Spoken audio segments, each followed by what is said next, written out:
The scent of cedar and sawdust was the backdrop to my entire life. Vance Vance Woodcraft wasn't just a name on a sign. It was the legacy my grandfather built with his bare hands. The scent of my father's worn leather apron. The very grain of my existence. I knew every knot in the reclaimed oak we favored, every secret to achieving the perfect, hand-rubbed finish.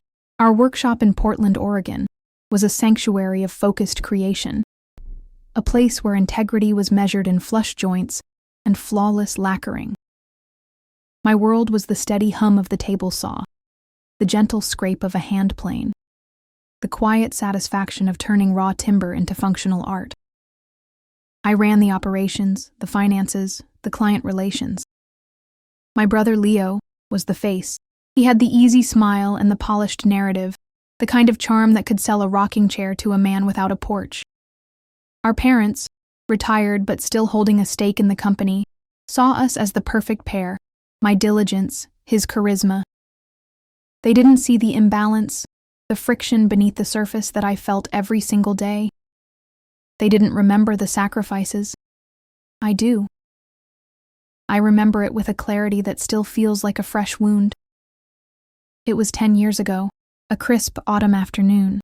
The acceptance letter from the Accademia di Belle Arti in Florence clutched in my hand. It was a full scholarship, a dream I had nurtured since I was a girl sketching furniture in the margins of my notebooks. That same week, my father had his first heart attack. The doctor's words were a death knell to my Italian fantasy. Stress was the enemy, and running the business was a constant source of it. Leo was in his early 20s, drifting through South America on a spiritual journey, funded, of course, by a generous allowance from the family coffers. He wasn't coming home. The choice was never really a choice. I turned down the scholarship. I stayed. I learned the books, managed the suppliers, and held the company together while my father recovered. I remember folding the acceptance letter into a tiny square, the sharp creases mirroring the breaks in my own heart, and tucking it into a box of old drawings. For family. For the legacy. When Leo finally returned a year later, tanned and full of stories, he just clapped me on the shoulder and said, "Knew you had it in you, sis. You've always been the responsible one." There was no thank you, no acknowledgement of the ghost of Florence that would forever haunt my office.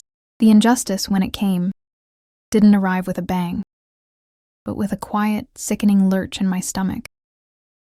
It was a Tuesday morning, 2 a.m., and I couldn't sleep. A nagging discrepancy in the quarterly reports had been bothering me, a shadow I couldn't quite identify. So I sat there, bathed in the blue light of my monitor, and I dug. I followed a thread of unfamiliar wire transfers, coded under supplier advances, that led to a shell corporation I had never heard of. And then, I found the loan agreements. 3 of them. Totaling nearly $2 million. Secured against the company's most valuable assets, our workshop, our inventory, our very name. All signed by Leo. The money had been funneled into a high-risk cryptocurrency venture, a get-rich-quick scheme he'd been bragging about at family dinners. One I had dismissed as just more of his hot air. The venture, I discovered with a few more clicks, had imploded a week ago. The money was gone. We were leveraged to the hilt, teetering on the edge of an abyss I didn't even know existed. He had gambled our grandfather's legacy away. For a moment, the world went silent. The hum of the refrigerator, the distant rumble of a truck on the interstate. It all faded. There was only the ringing in my ears and the image of his smiling face, so confident, so utterly devoid of consequence. The betrayal was a physical thing, a cold blade twisting in my gut. He hadn't just been reckless. He had been deliberate. He had hidden it, lied about it, and was likely preparing a story to pin the blame, at least partially, on me. I thought of the scholarship. I thought of the late nights, the missed vacations, the life I had put on hold. And something inside me shifted. The grief hardened into a single, cold point of resolve. My first move wasn't born of rage, but of pure, calculated necessity. I picked up the phone. My voice was unnervingly calm as I navigated the automated menu of our business bank. I spoke to the 24-hour commercial fraud department. I used my authority as executive vice president and co-owner. I reported suspicious activity, citing the specific transfers and the shell corporation. I requested an immediate and total freeze on all company credit lines and a hold on all pending debits until a full investigation could be completed. The agent on the other end of the line was efficient, his voice a dispassionate murmur. "The accounts are now secured, Miss Vance," he said. I hung up the phone. I had just cut off Leo's oxygen supply. He didn't know it yet, but the world he had built on a foundation of my sacrifice and his lies was about to come crashing down. The war had begun. The first tremor hit less than 6 hours later. My phone buzzed at 7:30 a.m. It was Leo. His voice, usually so smooth and confident, was a frantic, high-pitched squeak. "Amy, what the hell did you do? My card was declined. The suppliers are calling, saying our payments have been blocked. What is going on?" I was standing in the workshop, the smell of fresh coffee mingling with the familiar scent of wood.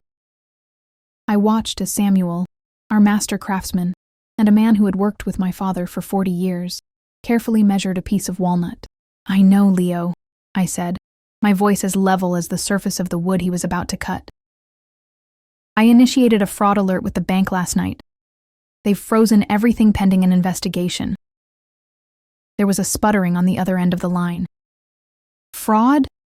Are you insane? You've paralyzed the entire company. This is going to be a disaster." "The disaster already happened, Leo," I said, my gaze steady on Samuel's focused work.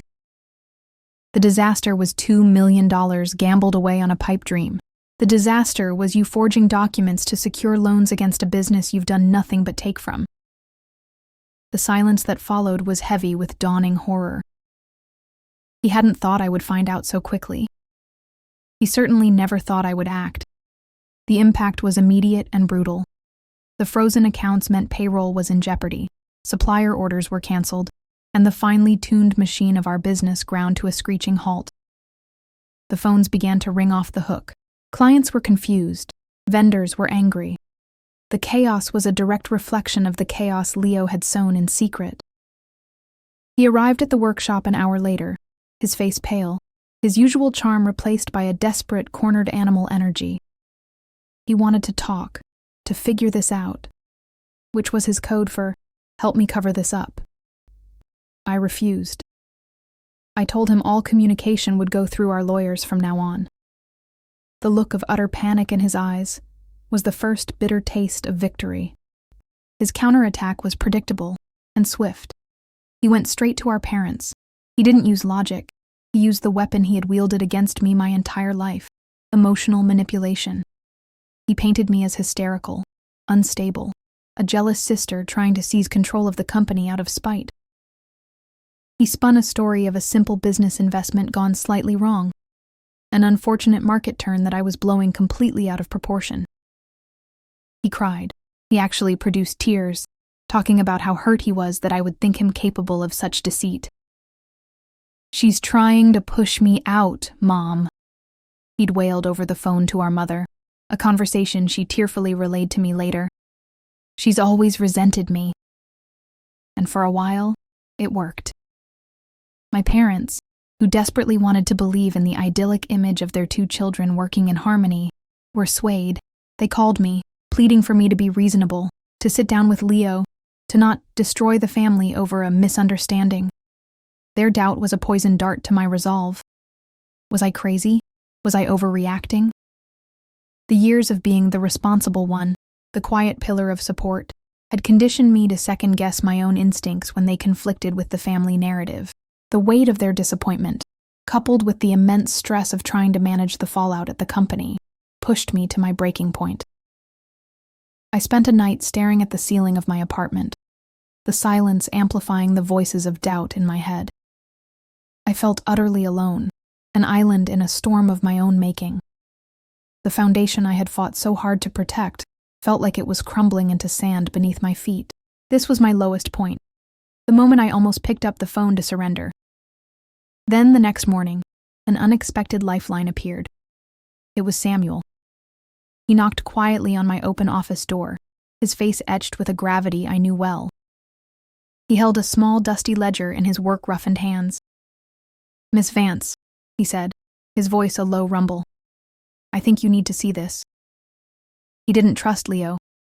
He never had. He told me he'd seen Leo meeting with strange men in the back alley behind the workshop late at night. He'd seen him hastily shoving documents into his briefcase. Suspicious, Samuel had started keeping his own private log of shipping manifests and inventory movements, a habit he'd started back when my father was still in charge. He opened the ledger. Inside, he had meticulously documented discrepancies. Shipments of high-grade maple and walnut marked as damaged in the official system that he knew for a fact had been perfectly fine. He had cross-referenced the dates with the times he saw Leo making back-alley deals. Leo wasn't just gambling with loans. He had been selling our prime inventory off the books for cash, likely to fund the initial stages of his disastrous investment. It was systematic, calculated theft. Samuel's ledger was the proof. It was the physical evidence that shattered Leo's narrative of a simple mistake. It was the validation I so desperately needed.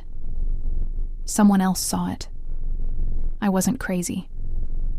That afternoon, my father called, acting as the reluctant intermediary. "Amelia, this has gone on long enough," he began, his voice weary. "Your mother is a wreck. We need to find a compromise. Leo is willing to apologize and work out a payment plan." I let him finish. I listened to his tired plea for peace, for a return to the way things were. When he was done, I took a deep breath.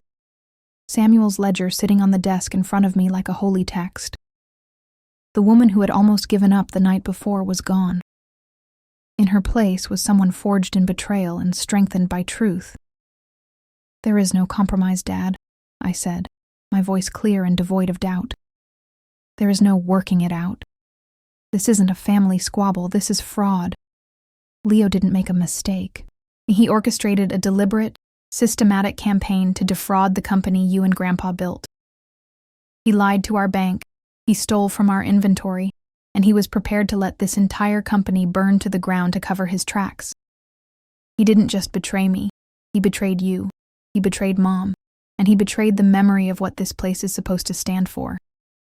I continued, my words sharp and precise. "You asked me to be reasonable. Is it reasonable to allow a fox to live in the henhouse after he slaughtered half the chickens? Justice isn't about destroying the family. It's about protecting it from the cancer that has been growing within it. There will be a formal board meeting. All shareholders will be present. All evidence will be presented. And the bylaws that you yourself wrote to protect this company's integrity will be enforced. That is my only offer. The truth will have its day." I could hear his stunned silence on the other end of the line.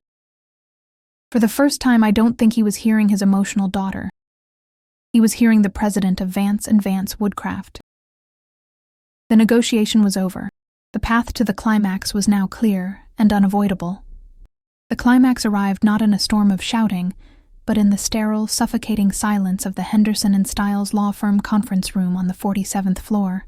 The view of the Portland skyline was spectacular. A panorama of glass and steel that seemed to mock the ruin contained within our small group. My parents sat on one side of the polished mahogany table, their faces drawn and pale, looking smaller than I had ever seen them. Leo sat beside them, attempting a look of wounded dignity that was betrayed by the frantic tapping of his foot against the floor. Opposite them sat myself, my lawyer, and Mr. Stiles, the firm's senior partner, acting as a neutral arbiter. 2 representatives from the bank were also present, their expressions grim and unreadable.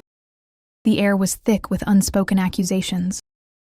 "As per the bylaws of the Vance Vance Woodcraft Corporation," Mr. Stiles began, his voice a dry rustle of paper, "this meeting has been called to address grave financial irregularities." He nodded at me. It was my stage. I stood up, my hands steady as I placed a series of folders on the table. My heart was a cold, hard stone in my chest. "For the past 10 years," I began, making eye contact with each person in the room, "I have dedicated my life to this company. I have managed its finances, nurtured its growth, and protected its reputation. My gaze settled on Leo. Meanwhile, others have treated it as a personal piggy bank. For the next 20 minutes, I laid out the case with cold, irrefutable precision. I presented the loan documents Leo had signed, using a forged digital signature of our father to bypass the need for a co-signer. I showed the bank statements, the wire transfers to the shell corporation, and the subsequent collapse of the crypto fund, a timeline of pure financial destruction. Leo started to protest, to interrupt with his story of a shared risk, but I held up a hand. I am not finished. That's when I produced Samuel's ledger. This, I announced, my voice ringing with a new authority, is a record kept by Samuel Miller, our master craftsman of 40 years. It details inventory theft dating back 9 months. I explained the scheme, how Leo had been selling off our most valuable wood for cash, creating a secret slush fund. I slid copies of Samuel's notes and the corresponding fake damage reports from our system across the table. The bank representatives leaned forward, their professional apathy evaporating, replaced by sharp interest. My mother let out a small, strangled gasp. My father stared at the documents, his face ashen, the realization dawning on him. He looked at Leo, truly looked at him, perhaps for the first time, and saw not his charming son, but a stranger. A thief. Leo fell apart. She's twisting it. It wasn't like that, he stammered, his voice cracking. I was going to pay it all back. The market was supposed to go up. The market? I countered, my voice dangerously soft. Did the market force you to steal from your own family? Did it force you to forge our father's name? I turned to the others. The final piece of this is Article 7, Section 2 of the corporate bylaws, which our father had the foresight to write 30 years ago. It contains a morality clause. It states that any partner found to have engaged in acts of fraud, theft, or gross malfeasance that threaten the financial stability or reputation of the company shall have their shares forfeited and their position terminated immediately upon a majority vote of the remaining shareholders. All eyes turned to my parents. There was no choice. The evidence was absolute. My father, his voice thick with a sorrow so deep it seemed to age him in an instant, looked at his son. I vote yes. My mother, tears streaming down her face, simply whispered, yes. It was done. The justice was poetic and brutal, delivered not by my anger, but by our father's own words, written decades ago to protect his legacy from a threat he never imagined would come from within. Leo stared at us, his mouth opening and closing silently, a fish gasping for air. The charm was gone. The lies were gone. All that was left was the pathetic, hollowed-out core of a man who had been given everything and had destroyed it all. The new reality began to set in, one small scene at a time. A week later, I was in the workshop, not in my office, but on the floor, sketching out a new layout for the workspace with Samuel. The air, for the first time in months, felt light. We were planning, building, looking forward. The oppressive weight of Leo's presence was gone, and in its place was a renewed sense of purpose. 2 months after that, I was sitting in a chic downtown cafe, signing a contract with a high-end architectural firm for a major hotel project. It was the biggest contract in the company's history, one I had landed on my own merit, with a new portfolio of designs I had finally allowed myself the time to create. I remember sitting back, sipping my latte, and feeling a quiet, profound sense of peace. My life was my own again. The third scene was the simplest.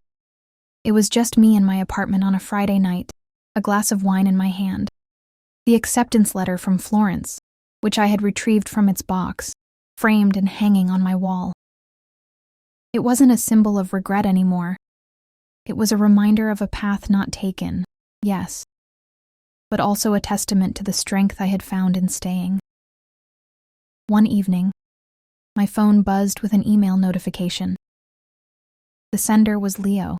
It was a long, rambling message, a pathetic cocktail of blame, self-pity, and a half-hearted plea for money.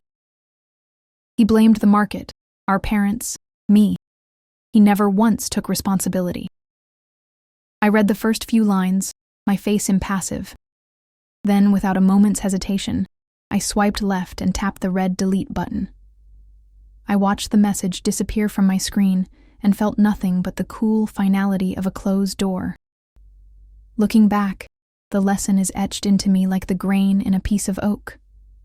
Family can be a source of incredible strength, but it should never be a shield for betrayal or an excuse for tolerating disrespect.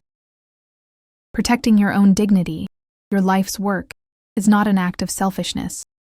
It is an act of survival. You must be willing to fight for the world you have built, even if it means standing up to the people you are supposed to love. Do not let anyone, friend or family, dim your light or steal your legacy. Your worth is not negotiable. Fight for it.